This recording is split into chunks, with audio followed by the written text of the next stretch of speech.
Itulah turun ayat, apa kata Allah? Allazina atainahumul kitaba, orang-orang yang kami datangkan Taurat dan Injil, Yahudi, ya'rifunahu, kenal dengan Nabi Muhammad sallallahu alaihi wasallam, kama ya'rifuna abna'ahum, mereka mengenal Nabi macam mereka kenal anak mereka sendiri. Bila dia tengok Nabi, inilah dia pun bersyahadat. Datanglah orang Yahudi, datang menghadap Nabi Muhammad sallallahu alaihi wasallam. Nabi bertanya, kamu kenal Husain? Kata Nabi, oh ya, Husain pendeta kami, ayahnya pendeta kami, atuknya pendeta kami, dia orang baik, ayahnya orang baik. Kata Nabi, Husain sekarang ada di dalam, dia dah bersyahadat dan dia dah masuk Islam. Kamu kenal dengan Husain? Apa kata Yahudi? Husain orang paling jahat, ayah dia jahat, atuk dia pun jahat. Orang Yahudi cepat berbalik, kalau ikut dia orang paling baik, ayah dia baik, atuk dia baik. Tapi kalau dia tak suka, orang paling jahat, ayah dia jahat, atuk dia jahat. Jadi kalau ada kawan kita, jiran kita, dia sedang baik dengan kita, baik betul, tapi bila dia marah dengan kita, engkau jahat, ayah engkau jahat, atuk engkau jahat. Itu Yahudi. Ini semua yang mengaku Nabi ini halal darahnya. Siapa saja yang mengaku Nabi, halal darahnya, pancung kepalanya. Macam mana pula orang mengaku Nabi boleh dibunuh? La yahillu damu mri'in muslim illa bi ihda thalath. Darah manusia tak boleh ditumpahkan. Tidak boleh menumpahkan darah kecuali dia melakukan 3. Yang pertama, an-nafsu bin nafsi, membunuh. Orang yang membunuh, tumpahkan darah. Yang kedua, al-thayyibuz zani, sudah beristri, berzina, masukkan badan dia sekerat dalam tanah, lempar batu sampai mati, namanya rajam. Yang ketiga, at-tariku lidinihi al-mufariqu lil jamaah, orang yang murtad, halal darahnya. Orang yang mengatakan ada Nabi selepas Nabi Muhammad SAW, maka dia murtad. Na'udzubillah, na'udzubillah, na'udzubillah. Mudah-mudahan anak cucu kita Islam sampai hari kiamat insyaAllah. Ulama dulu kalau sebut kata murtad, na'udzubillah wal'iyadzubillah, takut betul mereka mati dalam keadaan kafir. Kenapa? Karena batal syahadat dia.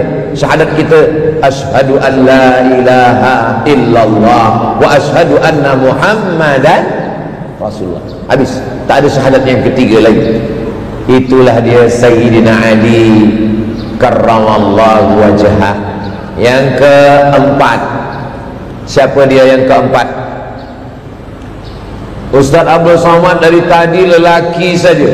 Suhaib lelaki, Abu Bakar lelaki, Ali lelaki. Tak adakah perempuan? Ada. Siapa nama dia? Dia sedang hamil, maaf, sedang mengandung anak di dalam. Nama suami dia Zubair ibnul Awwam. Lalu kemudian dia membawa makanan ke atas Jabal Sur, tempat Nabi menerima wahyu, Jabal Nur, tempat Nabi bersembunyi di atas 3 malam, Jabal Sur. Nabi Isa alaihissalam minta doa, Allahumma anzil alaina ma'idatan minas sama. Ya Allah, turunkanlah makanan dari langit. Turun makanan. Kenapa Nabi Muhammad SAW tak turun makanan? Allah Maha Kuasa nak menurunkan makanan. Innama amruhu idza arada syai'an ayyakula lahu kun fayakun. Kenapa Allah tak turunkan makanan? Allah ingin ajarkan kepada kita tentang hijrah. Nanti kalau diturunkan makanan, apa kata orang? Oh iyalah, dia Nabi, kita tak Nabi. Maka perjalanan hijrah ini penuh dengan hikmah. Maka seorang perempuan yang naik ke atas, saya manakala umrah menengok Jabal Sur dari bawah, ya Allah, jauhnya naik ke atas, curam, tajam, batu. Malam-malam dia datang ke atas membawakan makanan untuk Sayyidina wa Maulana Muhammad sallallahu alaihi wasallam. Oh, kalau 3 hari 3 malam, 3 kalilah dia naik ke Ustaz ke atas Bukan macam tu.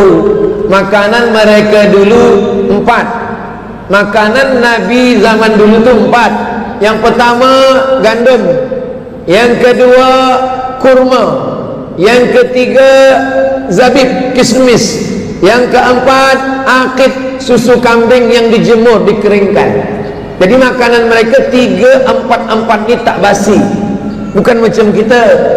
Kalau kita dihantar pagi, petang basi. Tempoyak, sambal belacan, nak menggulai kelapa lagi. Jadi jangan bayangkan makanannya macam makanan kita. Nabi malam itu dengan Sayyidina Abu Bakar Siddiq di atas, datang Asma membawakan gandum, membawakan kurma, membawakan daging, membawakan mentega, membawakan susu kambing, dimakan oleh Nabi Muhammad sallallahu alaihi wasallam. Jadi kalau ada orang mengatakan Islam ini tidak membagi peran kepada wanita, perempuan selalu tidak dibagi kesempatan untuk beribadah, dia belum tahu sejarah hijrah Nabi Muhammad sallallahu alaihi wasallam. Siapa yang mengatakan perempuan letaknya rendah, dipijak-pijak di bawah tapak kaki, dia belum datang ke Masjid Sultan Ahmad Shah Bentong. Cubalah datang kemari. Perempuan lebih tinggi daripada ustaz, tu di atas. Begitulah Allah Subhanahu wa taala. Semua yang mulia-mulia itu semuanya dilahirkan penghafaz Quran, alim ulama, ahli fiqh, raja-raja, orang kaya, semuanya dilahirkan perempuan. Jadi siapa yang melemahkan perempuan, menganiaya perempuan, menjatuhkan perempuan, dia sedang menghinakan ibunya sendiri. Kita doakan anak-anak kita, pelajar-pelajar, penuntut-penuntut kita ni yang memuliakan perempuan, insyaAllah. Memuliakan perempuan tu maknanya, kalau kita ada adik perempuan, dimuliakan dia. Kalau ada anak gadis perempuan, nikahi dia. Jangan sampai nanti bila ditanya, kenapa awak ni tak nikah-nikah? Saya nak memuliakan perempuan. Fankihu ma taba lakum minan nisa, nikahilah perempuan yang baik-baik. Masna wa thulatha wa ruba', fa in khiftum alla ta'dilu, kalau kamu takut khawatir tidak boleh berlaku adil, fawahidah, maka satu saja, memuliakan perempuan. Suhaib Ar-Rumi sudah, Abu Bakar Siddiq sudah, Sayyidina Ali karramallahu wajhah sudah, Asma, nama perempuan yang membawa makanan dalam keadaan hamil, saudara Sayyidatuna Aisyah, namanya Asma binti Abi Bakar. 5. Kerja dia hanya di bawah saja, dia tak naik ke atas, dia di bawah saja. 3 hari, hari Jumat, hari Sabtu, hari Ahad, selama 3 hari dia di bawah membawa kambing. 3 hari di bawah membawa kambing. Itu beg yang warna biru adalah kutipan untuk kanopi bumbung yang belum kokoh. Siapa yang mengisi, maknanya dia sudah hijrah. Yang belum, berarti masih takut lagi kepada istri, anak Abu Jahal dan Abu Lahab.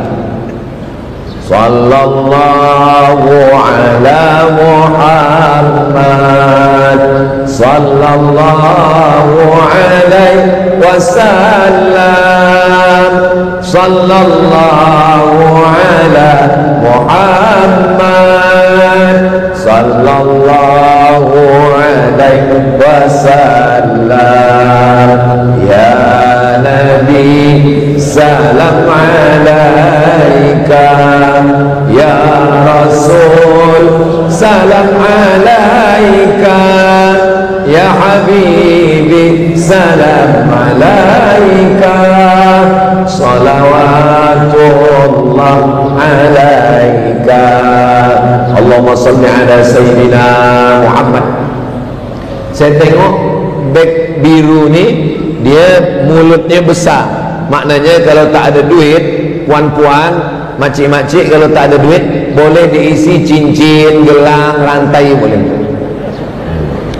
Untuk apa ditinggalkan di rumah? Banyak-banyak nanti tinggal, diambil suami. elok dibagikan ke masjid menjadi amal jariah sampai hari kiamat insyaallah. Amin ya rabbal alamin. Suhaib Ar-Rumi sudah, Abu Bakar Siddiq sudah, Sayyidina Ali sudah, Asma binti Abi Bakar sudah. Yang kelima adalah dia 3 hari hanya membawa kambing saja, tapi tugas dia sebagai spy dia nak menengok siapa yang naik ke atas, dia bagi kod. Ni ada orang naik ke atas, dia namanya Amir bin Fuhairah. Amir bin Fuhairah, dia pura-pura membawa kambing, bagi minum kambing, bagi makan kambing. Tapi sesiapa saja yang nanti naik ke atas, dia akan bagi tanda, ya Rasulullah, wahai Abu Bakar Siddiq, ini ada orang akan naik. Mereka ini nyawa menjadi taruhannya. Pahala mereka apa? Jihad. Man jahaza ghazian, siapa yang menyiapkan alat-alat perang, faqad ghaza, maka dia sudah berjihad di jalan Allah Subhanahu wa taala. Berikutnya yang keenam. Yang keenam adalah dia kalau siang dia di Makkah, dia mendengar cakap orang Makkah, apa info-info yang ada di Makkah. Tapi bila malam lepas maghrib, dia naik ke atas, dia bercerita ke Nabi, ya Rasulullah, tadi di Makkah mereka sedang bermusyawarat ingin mencari Muhammad SAW, mereka akan mengepung di sini, mereka akan datang kemari, mereka akan berkumpul. Siang dia datang mendengar, malam dia naik ke atas, naik turun, naik turun, 3 malam. Dia adalah Abdullah bin Abi Bakar, anak Abu Bakar Siddiq. Jadi memang hijrah ni yang paling banyak ni Abu Bakar. Anak lelaki dia Abdullah, anak perempuan dia Asma, emas dia macam batu, ayah dia tinggal, buta, tua, sakit. Memang Abu Bakar Masya Allah, patutlah sahabat Nabi berkumpul dan melantik dia sebagai Al-Khalifatul Awwal Sayyiduna Abu Bakrin As-Siddiq radhiyallahu anhu. Ini lelaki ini adalah Abdullah bin Abi Bakar. Nampaknya peran mereka ni kecil-kecil saja, tapi mereka inilah yang tercatat dalam sejarah. Bila kami nak tahu tentang cerita Ustaz ini, apalah kitab yang boleh kami buka? Penuntut catat nama kitabnya Ar-Rahiq, pakai qaf, Ar-Rahiq, hanya hak kecil, Ar-Rahiq Al-Makhtum, Ar-Rahiq Al-Makhtum. Nama penulisnya Syekh Safiur Rahman Al-Mubarakfuri, Syekh Safiur Rahman Al-Mubarakfuri Al-Hindi, dari India. Musabaqah tilawatil Quran, bukan.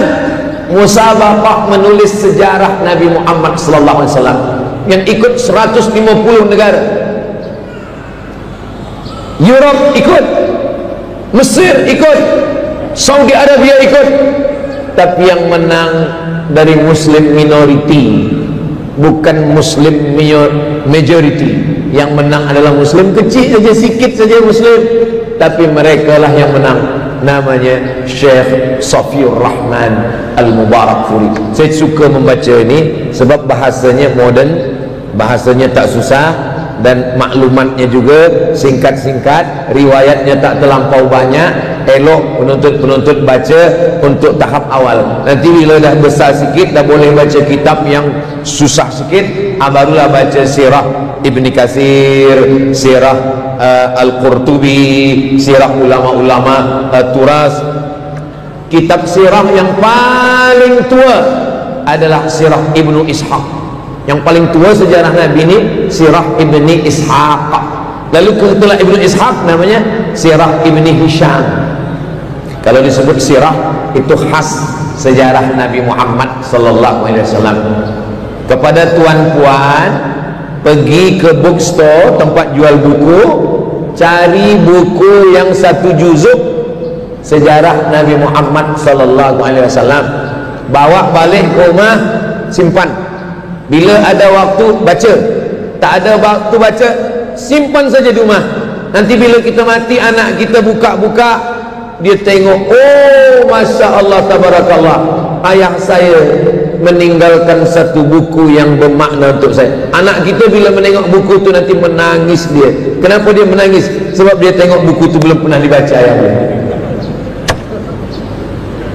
Lebih baik kita meninggalkan buku daripada meninggalkan yang lain.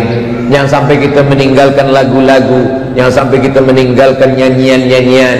Bila dia dengarkan maksiat lalai, dosanya menjadi dosa jariah. Tapi kalau kita tinggalkan buku, boleh pula kita bacakan dengan anak-anak kita. Tak kenal maka tak sayang, tak sayang maka tak cinta. Macam mana kita tak cinta? Sebab kita tidak kenalkan. Ya, tapi Ustaz Abdul Samad bagi tazkirah 1 jam cerita tentang hijrah, mana boleh? Siapa yang sanggup bercerita tentang hijrah 1 jam? Hidup Nabi 63 tahun diceritakan dalam 63 minit. Kalau ada ustaz yang mengatakan saya boleh cerita tentang Nabi 60 minit, 63 tahun dalam 60 minit, bahasa Arabnya mustahil, tak mungkin. Ustaz Abdul Samad hanya cerita beberapa orang sahaja. Yang ketujuh, sampai Nabi Muhammad sallallahu alaihi wasallam di Yathrib. Yathrib namanya. Diubah Nabi menjadi Al-Madinah Al-Munawwarah. Disambutlah Nabi. Tala'al badru alaina min saniyatil wada' wajaba syukru alaina mada'alillahi da. Ada seorang lelaki menengok dari jauh. Ada yang memanjat batang kurma nak menengok Nabi SAW. Ada yang datang menyalami Nabi. Dia menengok dari jauh saja. Dia tengok ini Nabi betul ke Nabi palsu. Dia tak yakin sebab dia tak pernah jumpa.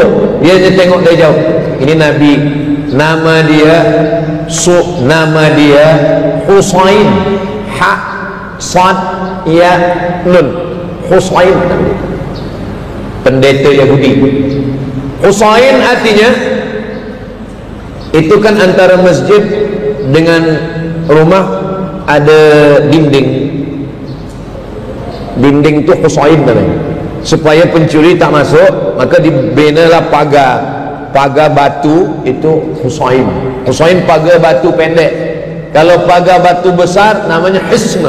Kalau pagar batu pendek Husain. Cuba kalau ada orang namanya Husain, yang mulia pagar batu pendek, diubah Nabi nama dia Husain menjadi Abdullah. Nabi selalu mengubah nama orang Abdullah. Siapa nama awak? Husain. Nama awak saya ganti Abdullah. Nama ayah dia Salam, maka dipanggil dia dengan nama Abdullah bin Salam. Bila dia tengok Nabi dari jauh, dia pandang muka Nabi, dia pun datang kepada Nabi bertanya. Selepas itu dia pun bersyahadat, asyhadu an la ilaha illallah wa asyhadu anna Muhammadar Rasulullah sallallahu alaihi wasallam. Apa pesan Nabi kepada dia? Afsus salam, sebarkan salam. Assalamualaikum warahmatullahi wabarakatuh. At'imut ta'am, bagi makan. Kalau ada orang susah, orang miskin, fakir, bagi makan. Apa lagi? Wa tusalli bil laili wan nasu niyam. Tengah malam kalau ada orang tidur, sembahyang tahajud. Apa lagi? Tadkhulul jannata bisalam, engkau akan masuk surga dengan selamat. Dia masuk Islam, pendeta Yahudi. Dia tengok ada tanda-tanda, inilah yang saya tunggu selama ini. Itulah turun ayat, apa kata Allah? Allazina atainahumul kitaba, orang-orang yang kami datangkan Taurat dan Injil. Yahudi ya'rifunahu, kenal dengan Nabi Muhammad sallallahu alaihi wasallam, kama ya'rifuna abna'ahum, mereka mengenal Nabi macam mereka kenal anak mereka sendiri. Bila dia tengok Nabi, inilah dia pun bersyahadat. Datanglah orang Yahudi.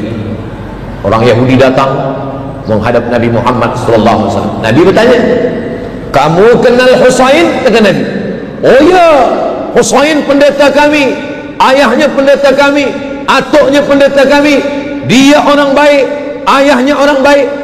Kata Nabi, Husain sekarang ada di dalam, dia dah bersyahadat dan dia dah masuk Islam. Kamu kenal dengan Husain? Apa kata Yahudi? Husain orang paling jahat, ayah dia jahat, atuk dia pun jahat. Orang Yahudi cepat berbalik. Kalau ikut dia, orang paling baik, ayah dia baik, atuk dia baik. Tapi kalau dia tak suka, orang paling jahat, ayah dia jahat, atuk dia jahat. Jadi kalau ada kawan kita, jiran kita, dia sedang baik dengan kita, baik betul, tapi bila dia marah dengan kita, engkau jahat, ayah engkau jahat, atuk engkau jahat. Itu Yahudi. Tapi itu tak ada di bentuk, itu adanya di luar angkasa. Yang di bentuk ni semuanya baik-baik semua, insyaAllah. Amin ya rabbal alamin. Datanglah orang Islam menjumpai Abdullah bin Salam, Husain tadi. Wahai Abdullah bin Salam, ya, ini ada ayat, alladzina atainahumul kitaba ya'rifunahu kama ya'rifuna abna'ahum. Orang yang kami datangkan Taurat dan Injil mengenal Muhammad seperti mereka mengenal anak mereka sendiri. Engkau kan pendeta Yahudi, betul? Engkau kenal dengan Muhammad? Saya kenal.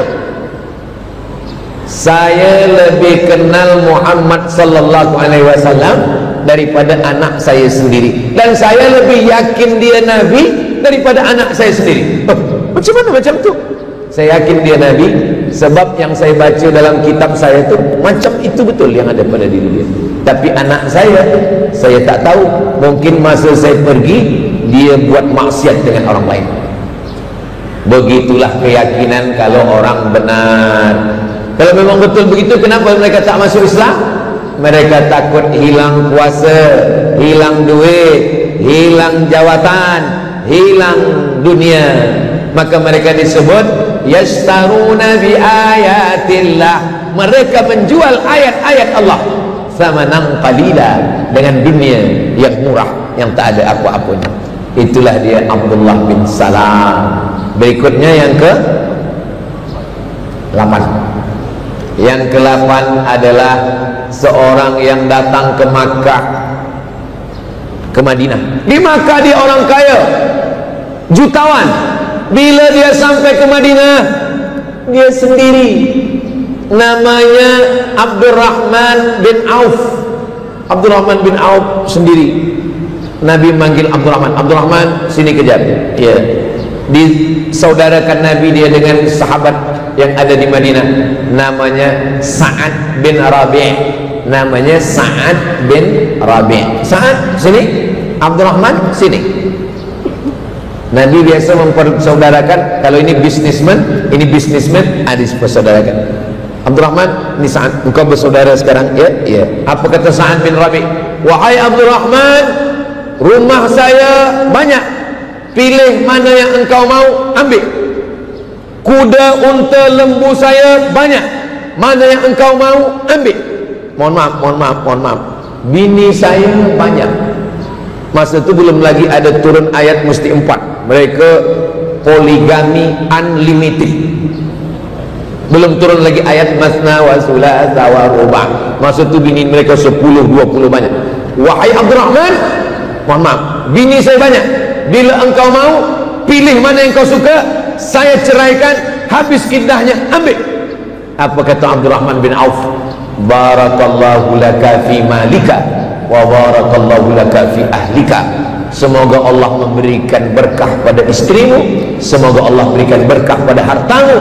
Dullani ala suqikum, tunjukkan saya mana pasar tempat berniaga, mana tempat berniaga. Cuba kalau orang sekarang macam itu, belum dibagi dah dia ditunjuk, saya ini aja lah. Lalu kemudian suatu ketika Nabi menengok Abdurrahman bin Auf ni, tangan dia kuning-kuning. Bila ada tangan kuning, itu bekas minyak za'faran. Minyak za'faran ini, itulah dia za'faran itu yang kuning. Bila kena ke tangan agak kuning sikit, Nabi tanya, tangan engkau kena za'faran. Biasanya bila tangan kena za'faran ni dia nikah. Kata Nabi, engkau sudah nikah Abdul Rahman? Ya, saya dah berniaga, ada duit sikit, saya nikah. Kata Nabi, kenapa engkau nikah diam-diam? A'linu hadzal nikah, iklankanlah nikah ni, isytiharkanlah ramai-ramai. Ij'aluha fil masajid, buatlah akadnya di masjid. Wadribu alaihi bid-dufuf, pukulkan gendang. Barakallah lakuma wa baraka alaikuma wa jama'a bainakuma fi khair. Nah, kalau ada orang nikah, akad di masjid, buat walimah, makan, pukulkan gendang. Lagunya lagu-lagu yang happy lah. Ini ada orang lagu pula, bila Israel, sedihlah pengantin. Kata Nabi SAW, a'linu azan nikah, jangan nikah diam-diam. Aulen, buatlah kenduri, buatlah walimah, walau bisyatin, satu kambing pun engkau potong cukuplah, kata Nabi. Bisyatin, satu kambing saja. Di Arab, kalau satu kambing itu maknanya 10 orang. Makna cakap Nabi itu, buatlah walimah walaupun jemputannya 10 orang pun jadilah. Di Arab kambing itu 10 orang. Kalau di kampung saya, satu kambing itu sekampung. Arab potongnya besar, tapi kalau di tempat saya kecil-kecil sampai hilang. Kita pun tak tahu tak kambing tak lembu. Begitulah mereka dulu hijrah. Kelas yang ke-9, Nabi tak tahu nak duduk di mana. Semua ajak Nabi. Kami jemput Nabi, kami jemput Nabi, kami jemput Nabi, kami bawa Nabi. Kata Nabi, di mana unta saya ni nanti turun, disitulah saya. Macam mana nak menyalahkan unta? Di mana unta turun, situlah dia. Lalu kemudian Nabi duduk di rumah Abu Ayyub Al-Ansari. Abu Ayyub Al-Ansari serumah dengan Nabi, sementara Nabi punya rumah. Nabi membeli tanah tu dibeli Nabi, diwakafkan Nabi.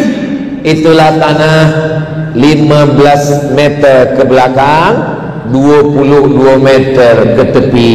Dari mimbar ni, mimbar itu 22 meter ke kiri menghadap ke kiblat. Bahagian depan rumah Nabi, belakangnya rumah Sayyidina Ali dengan Sayyidatuna Fatimah. Kecil saja kamar Nabi, bilik Nabi, bilik Sayyidatuna Fatimah dengan Sayyidina Ali. Itulah yang dikatakan Nabi, ma baina baiti, antara rumah saya wa mimbari dengan mimbar saya, raudhatun min riyadil jannah. Itu adalah satu daripada taman-taman surga. Panjang umur, sehat badan, kita boleh masuk ke taman-taman surga ini nanti insyaAllah, amin. Abu Ayyub Al-Ansari. Abu Ayyub Al-Ansari ini umurnya panjang. Bila dia umur 80 tahun, dia datang, dia dengar ada pasukan Nabi yang pergi ke Konstantinopel. Dia pernah mendengar hadis Nabi. Kata Nabi, la taftahunal Konstantiniyah, kamu akan merebut Konstantinopel. Wala ni'mal amiru amiruha, panglima perangnya panglima perang yang terbaik.